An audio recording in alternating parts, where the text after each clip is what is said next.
El primer caso de estudio es el colapso de un poste publicitario por efecto del viento.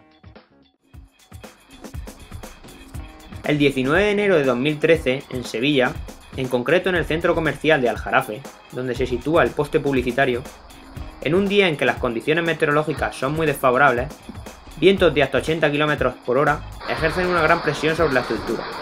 Esto produce el colapso total y derrumbamiento de la misma.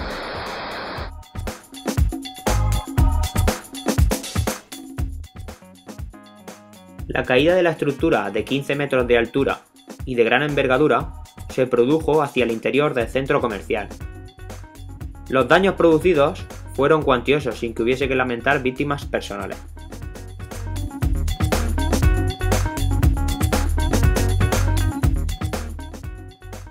La estructura se diseñó por medio de un poste de sustentación cilíndrico metálico, compuesto por dos tramos verticales que se unen a través de un ensamble atornillado.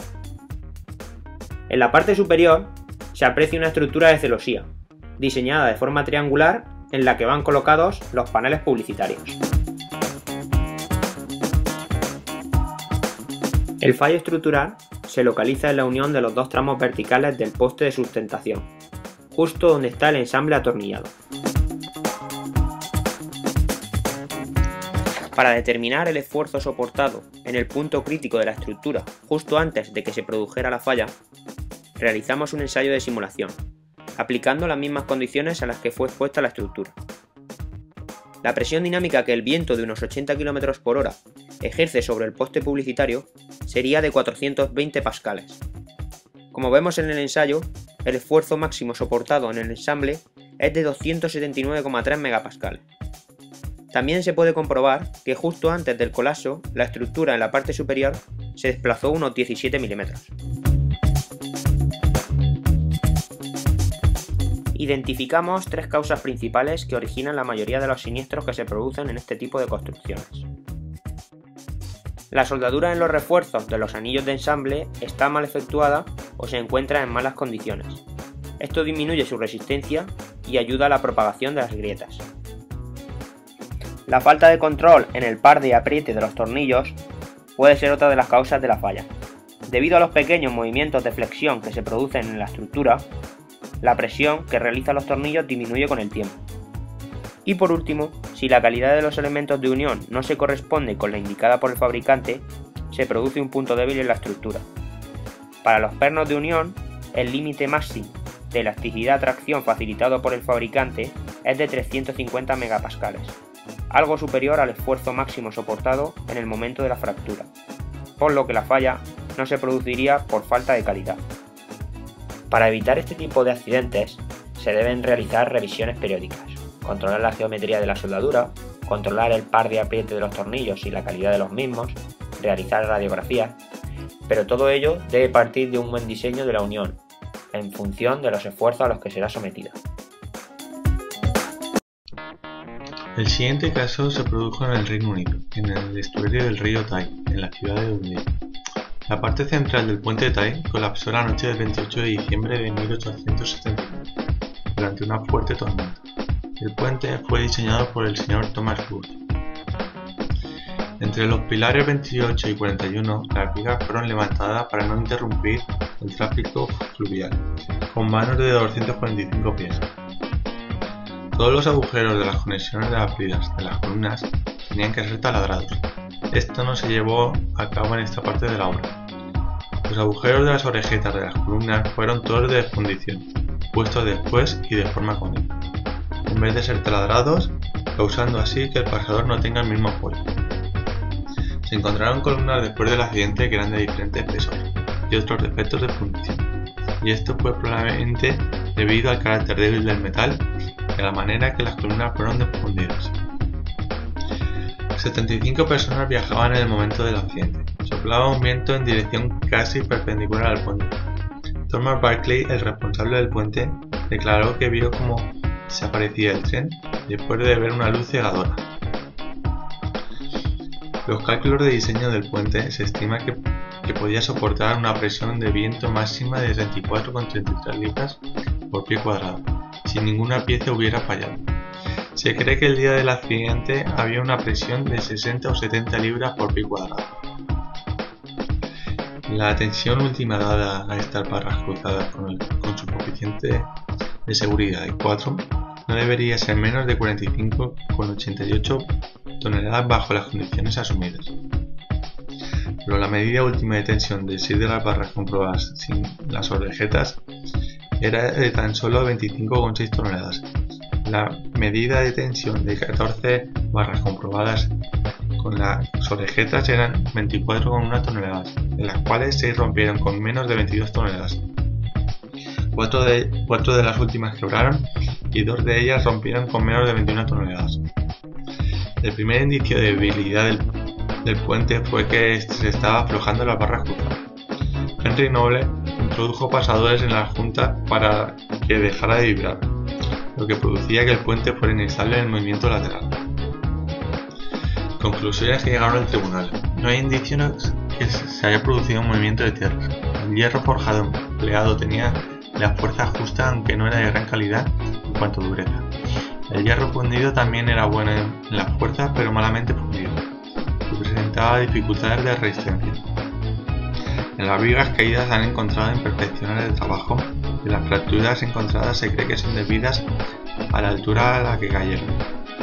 Las vigas cruzadas de las orejetas que las sujetaban eran demasiado débiles para resistir las acciones laterales de las ráfagas de viento. No se respetó la velocidad de 25 millas por hora. Los ingenieros al final de su informe concluyeron que no había requerimiento impedido en cuanto a la presión del viento y parece que no hay ninguna regla en la ingeniería a tener en cuenta la presión del viento en estructuras de trenes, y por ello recomendamos al Board of Trade que debería adoptar medidas que sean necesarias para este establecimiento de reglas para este propósito. Thomas Wood fue encontrado culpable debido a que el puente estaba mal diseñado, mal construido y mal mantenido. Si se hubieran taladrado las orejetas proporcionando una mayor área y se hubiera empleado un material más dúctil como el hierro forjado, las orejetas habrían tenido una carga de rotura muy superior.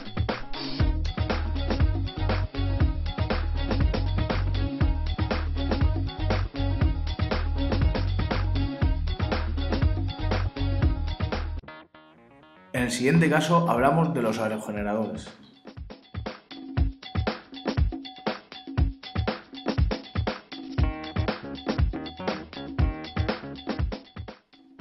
Un aerogenerador es un generador eléctrico movido por una turbina accionada por el viento.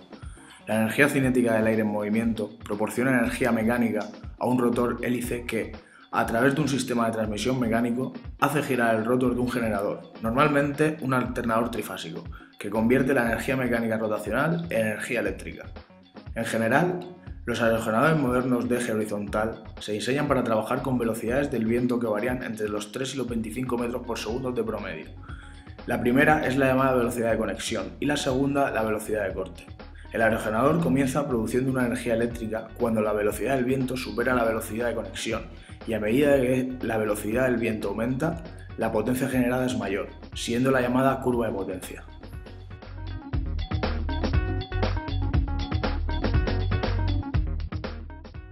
Los aerogeneradores pequeños se orientan mediante un anemómetro colocado en la parte trasera de la góndola. En cambio, los de dimensiones más elevadas utilizan un sensor de dirección y se orientan por servomotores o motorreductores.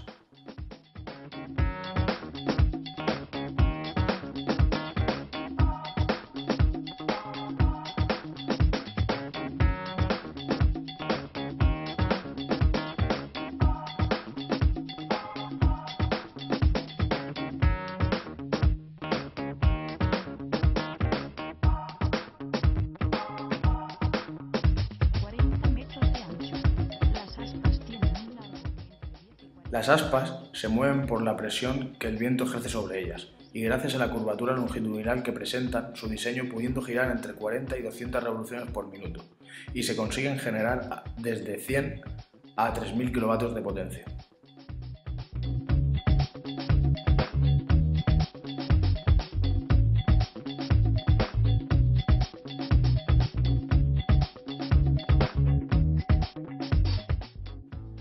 En su interior, la primera rueda gira a la misma velocidad que las aspas. A continuación, los engranajes multiplican la velocidad del eje y obtenemos una velocidad mayor de salida, ya que es una velocidad rentable para generar corriente en el rotor.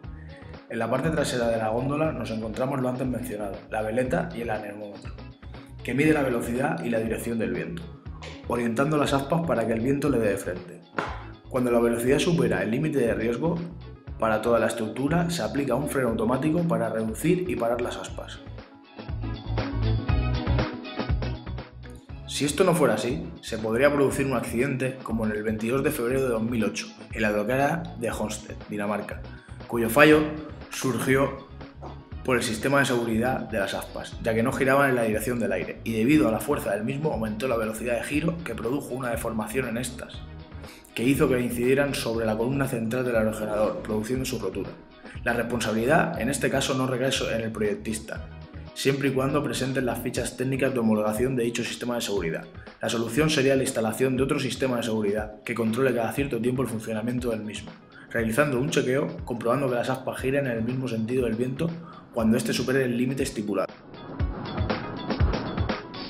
Por último caso, el 24 de enero de 2009 colapsó por viento el campo de Vigo, en Sant Boi, Barcelona. Las rachas de viento de más de 100 km por hora provocaron el derrumbe del túnel de Bateo, falleciendo en el accidente 4 niños. El informe independiente realizado señala graves deficiencias en la construcción del túnel de Bateo y que el viento no fue la causa principal del derrumbe. En sus conclusiones manifiesta que el proyecto de la obra fue inconcreto y que existieron graves deficiencias en su construcción.